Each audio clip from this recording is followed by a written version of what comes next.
Our exhortation this morning comes from Matthew chapter 6, verses 33 and 34. But seek first the kingdom of God and his righteousness, and all these things will be added to you.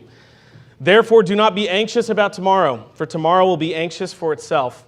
Sufficient for the day is its own trouble. Jesus commanded us not to worry, and it wasn't a suggestion, it was a command. Do not be anxious about tomorrow. And Paul commands us, do not be anxious about anything. Fear, therefore, is a sin. Like all sin, there's a difference between being tempted to sin and actually sinning. But certainly, when we get comfortable with our sin and embrace it as a lifestyle, we have fallen into deep sin.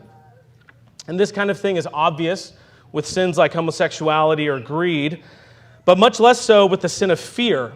In fact, fear in our day has become a virtue. We dress it up by calling it prudence or patience or even compassion. The opposite of fear is courage. For a Christian, our courage is rooted in faith. Aristotle considered courage to be one of the cardinal virtues which enabled all of the others. And C.S. Lewis took this idea further in the Screwtape Letters when he said that, quote, courage is not simply one of the virtues, but the form of every virtue at its testing point, which means at the point of highest reality.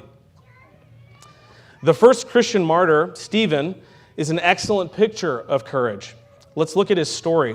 In Acts 6, we learn that Stephen is, quote, full of grace and power, was doing great wonders and signs among the people. But many rose up to dispute him, and Luke tells us, but they could not withstand the wisdom and the spirit with which he was speaking.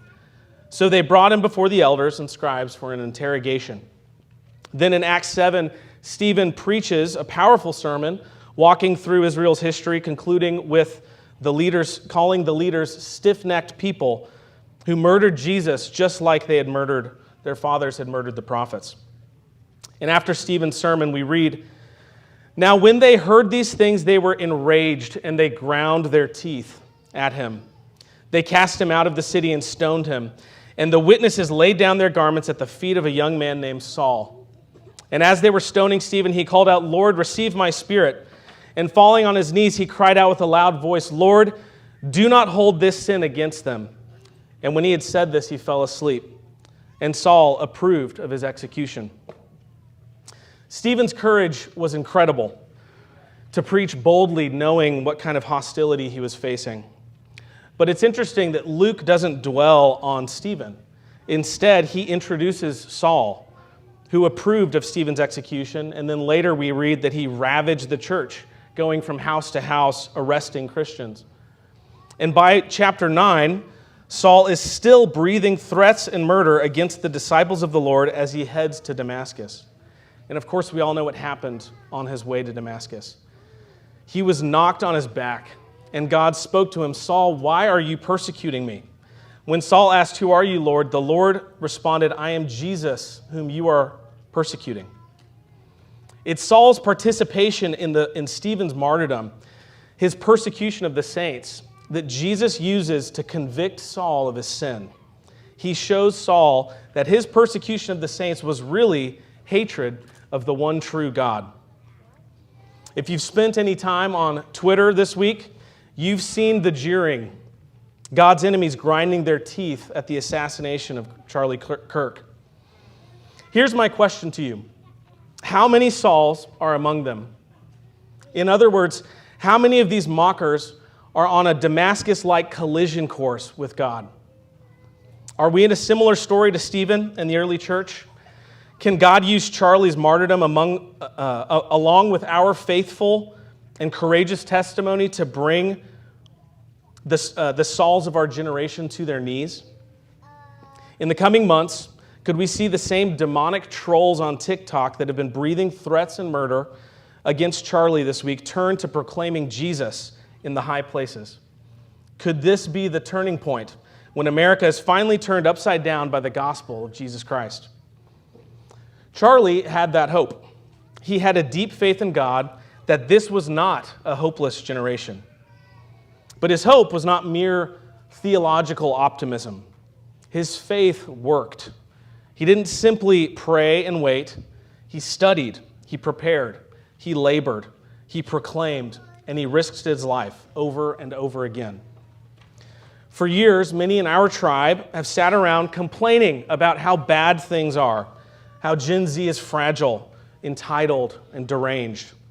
Meanwhile, Charlie joyfully jumped into the fray to fight off this generation's demons and lead them to the cross of Jesus Christ. TRC, aren't you tired of complaining?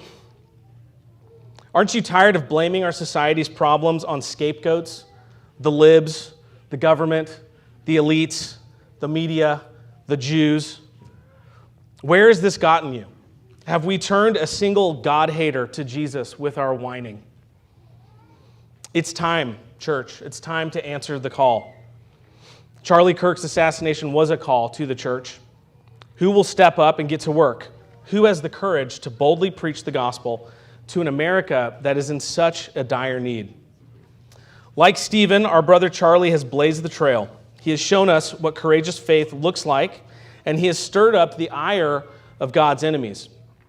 What those enemies don't see is that their anger is the desperate last gasps of their rebellion flailing to resist acknowledging the undeniable truth that is staring them in the face, the reality of good and evil, of truth and lies, of light and darkness, of Satan's accusation and Christ's liberation.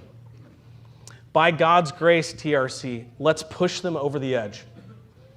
They will breathe threats and murder as they see our men belting out hymns in pubs, our teens dancing chastely, our wives making joyful homes, our husbands leading like Christ, our children walking obediently, our preachers boldly proclaiming the gospel, and then, Lord willing, Jesus will knock them on their backs and ask, "Why are you persecuting me?"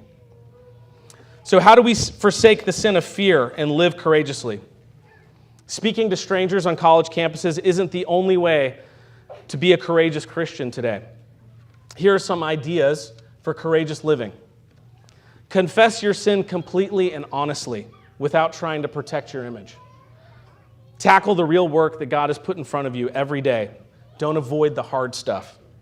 Pursue the highest, best use of your talents and opportunities, setting aside the comforts and the burdens that hold you back from giving God your everything. Speak the truth in love to your friends and family, willing to give the faithful wounds of a friend.